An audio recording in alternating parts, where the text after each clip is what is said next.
time. There we are. We are finally live. Hey, everybody. I am here with Alexis Amato, a manifesting business, retreats, and all the amazing things coach. Hey, Alexis, welcome here. Hi, Ellie. How are you? Doing good. I'm excited to be doing this interview with Alexis today. And we're going to be talking about using manifestation in your business. Keep watching. Let's do this. So welcome.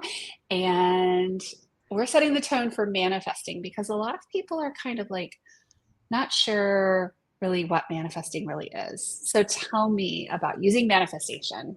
Yeah. Manifestation is really putting what your thoughts are in reality. So it's thinking something in your mind, taking the aligned action to get it, and then it actually manifesting into your reality. It's actually up It was considered not logical to manifest. However, neuroscience is actually backing it now, which has been awesome.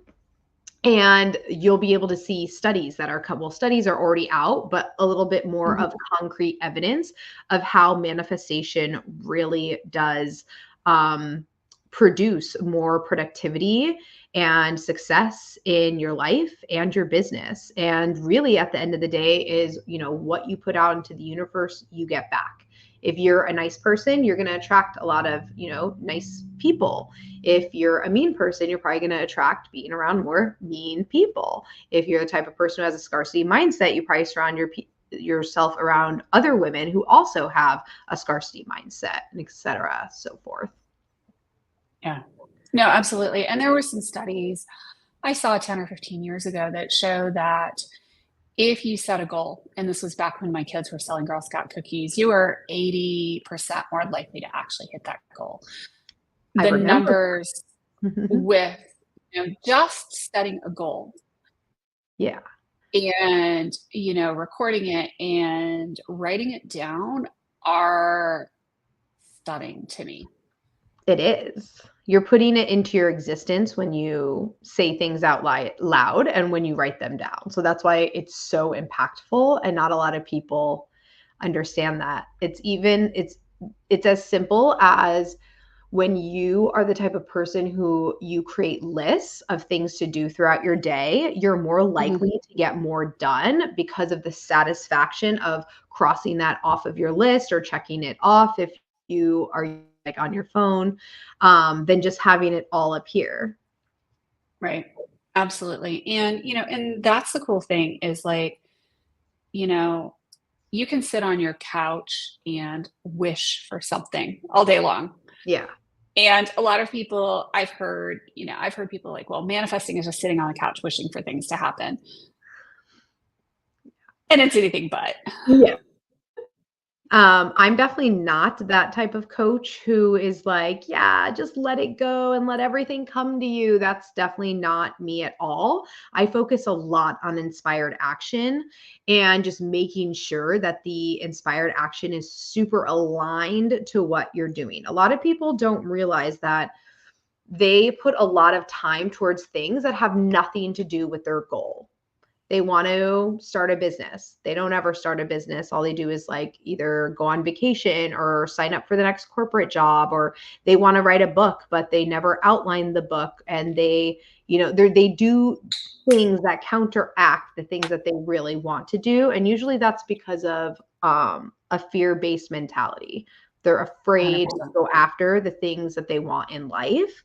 And as women, we, depending on what generation we were born into, but most of us now who are in our 30s and above, we were really raised to believe that wanting more in life is selfish, and that we should be okay with just wanting Status quo. whatever we have. Yeah, status quo, whatever we have. And that really life is about going to college, getting married, having kids, and becoming a grandparent. Like those are like the steps in life.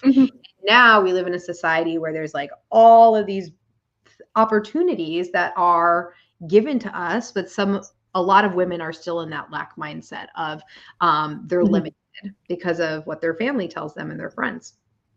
Absolutely. And I mean, I remember like, I'm in my 50s. So it was, sit down, shut up, get the education, have the kids. And I remember my parents being a similar age and basically being ready to retire and sit on their butts and do nothing. And I'm like, wait a minute, I'm just getting started. Yeah. I feel like I'm just barely getting started. Yeah. And that was what was accepted back then is that you basically just work hard, hard, hard, and you retire at, I mean, you have to also remember back in the 50s, 60s, 70s, retirement age was 55. So retiring at 55 now would be amazing, but now it's moved to 65. Then now I think it's like 68, like it keeps getting pushed up, but that's also Yeah, because the quality of life I feel is so much better now. There's so much more to do. So people, one, are getting started later, but also realizing that there is so much to do. So I know, like myself, I've pivoted in my career 3 times so far since my 20s, and I'm in my 40s now. So, right. um, you Well, you pivoted. and we don't have pensions. I remember starting at Yeah. IBM in my 20s and them promptly announcing that they were getting rid of their pensions. And so while my father-in-law and my father both retired, my dad retired from Reynolds, which was acquired by Alcoa at the age of 55 and had a generous pension and basically sat on his butt and declined. My father-in-law retired from IBM not much older. I think he was 57 and same thing. And, they had a great pension. They had a lot of money coming in. And it was, lots of that, um, pension money coming in. Okay, I'm done. I'm ready. I've kind of hit that golden age. I'm going to have retirement. But that idea of being done and retiring is not exactly the same as it was 20 or 30 years ago. It's definitely not. It's one, it's pretty unaffordable to do that these days. But I also really believe, I mean, both of my grandparents, my grandfathers, I mean, they did the same thing. I feel like they retired and then kind of deteriorated. And I really believe that if you're not working, if you're not having your mind be creative and all you're doing is, I don't know, sitting in front of the TV and going food shopping every day, then it's I don't think you're going to live as long, I feel like you're going to 100%. I feel like that's when you certain diseases come up and you start attracting certain, not attracting it, but certain things start happening because your mind is so it's not being used for anything.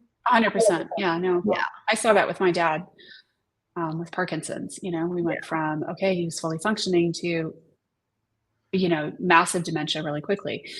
And I mean, I feel like, with life and everything else, now we're kind of realizing that women in their 40s and 50s are kind of hitting our peak. Our kids are grown or we don't have kids, and we have so many more options that are available. I'm essentially empty nesting at this point. So I'm like, okay, now what's next? What am I going to do next? What am I going to go conquer and go play with? And so many more things have become available and so many more options than I would have thought possible. Yeah, absolutely. And there's so many opportunities to make money online. So there really Mhm. is no excuse to not start the business or to do something that you really want to do or to change jobs. Like, I don't believe, like, when people tell me, oh, I'm stuck in my job, like, I don't believe that. I feel like that's a choice that you make to be stuck in. And if you had a different attitude and mindset around it, you'd easily be able to be in a job that you love, but you are stuck in your job out of fear. Absolutely. And it's a fear mindset. I mean, I've seen a lot of people at some of the companies I've worked at that, stay at the company because they think they're getting the best benefits and they're getting everything. And, they're never going to see the same rate of pay and they're never going to see the same rate of benefits. And so they stay stuck in a job that they really don't love for 10, 20, 30 years. And I'm like, Wow. Talk about a way to manifest something out of fear, right? You're stuck and you've got these handcuffs on. Yeah. Even before I became a manifestation mentor, I was into manifestation and I really worked on my self-worth. And I at first was one of those people before I started working on manifestation like over 10 years ago. And so when I was in corporate, I was afraid to leave. I had it so good at my job. I loved all the people there. I had, at that point, I had earned like almost 3 weeks of PTO. So I didn't think I was going to get that.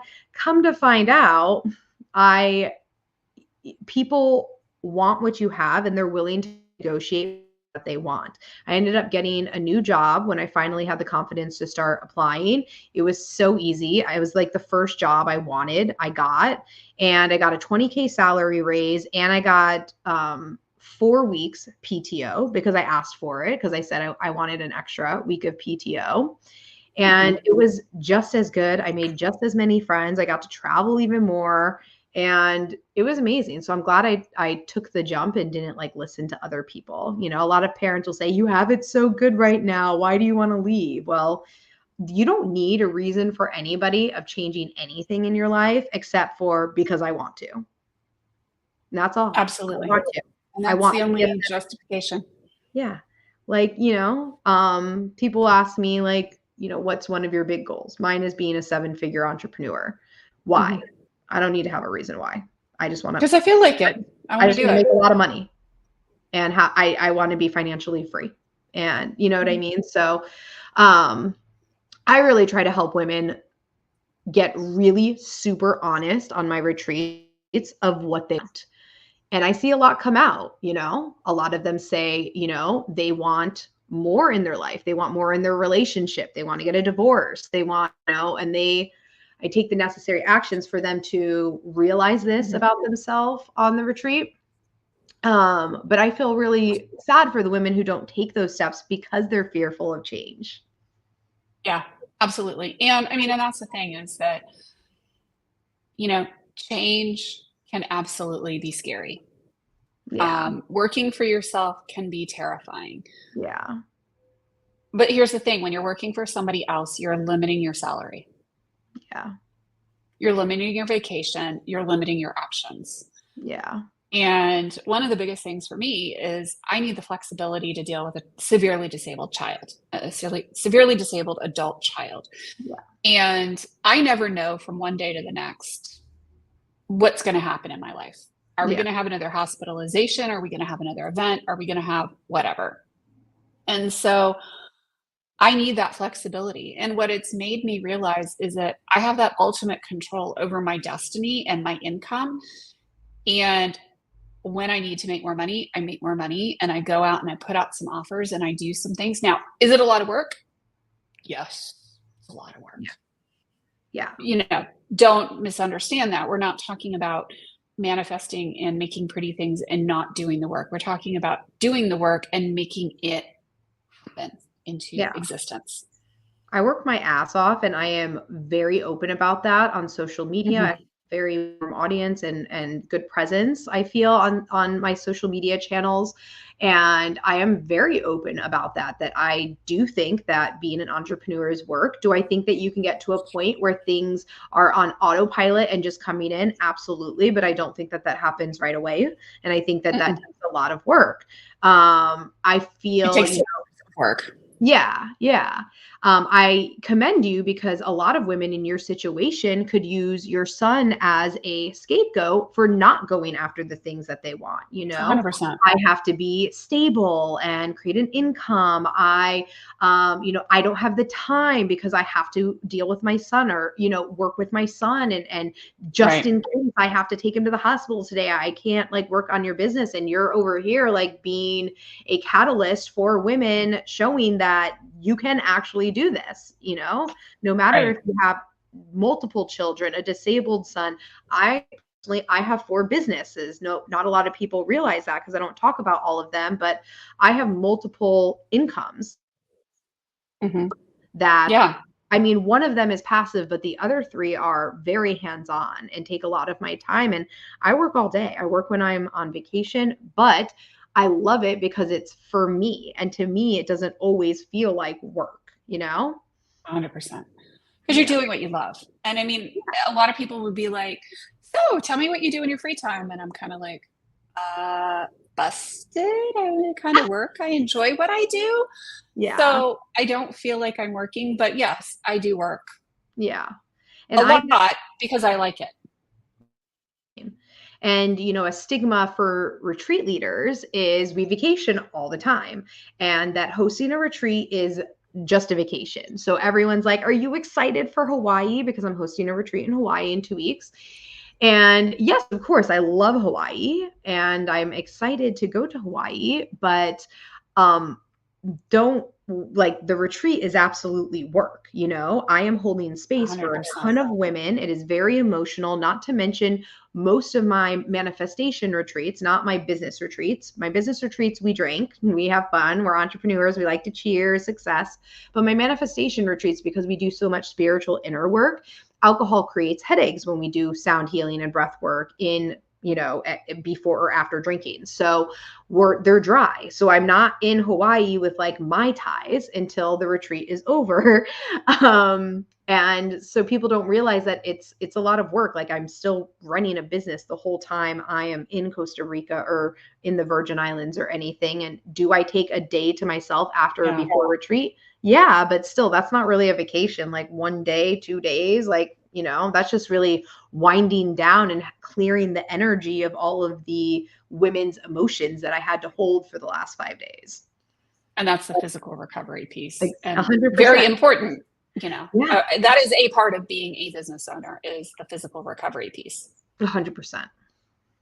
So if somebody wanted to find you or get in touch with you, how would they find you? Yeah. So I am Alexis Amato on Facebook, or at Manifest with Alexis on Instagram. Super easy. And then I also run a free women's Facebook group called Women Who Manifest, designing your life with manifestation and travel. So that is not only a manifestation group, but also a travel group. So we will, share travels in there and all of Mm-hmm. that. I help you with manifestation. I do free lives. And my group is also the first ones who get access to my retreats at the pre-sale price. That is really, really cool. Yeah. Love it. Y'all, make sure you check out Alexis, I go would love join to her have you Facebook guys. group, and connect and go to one of those amazing retreats. Thank you, Alexis, for being here today. Sounds good. Thank you. Let's do it. Thanks.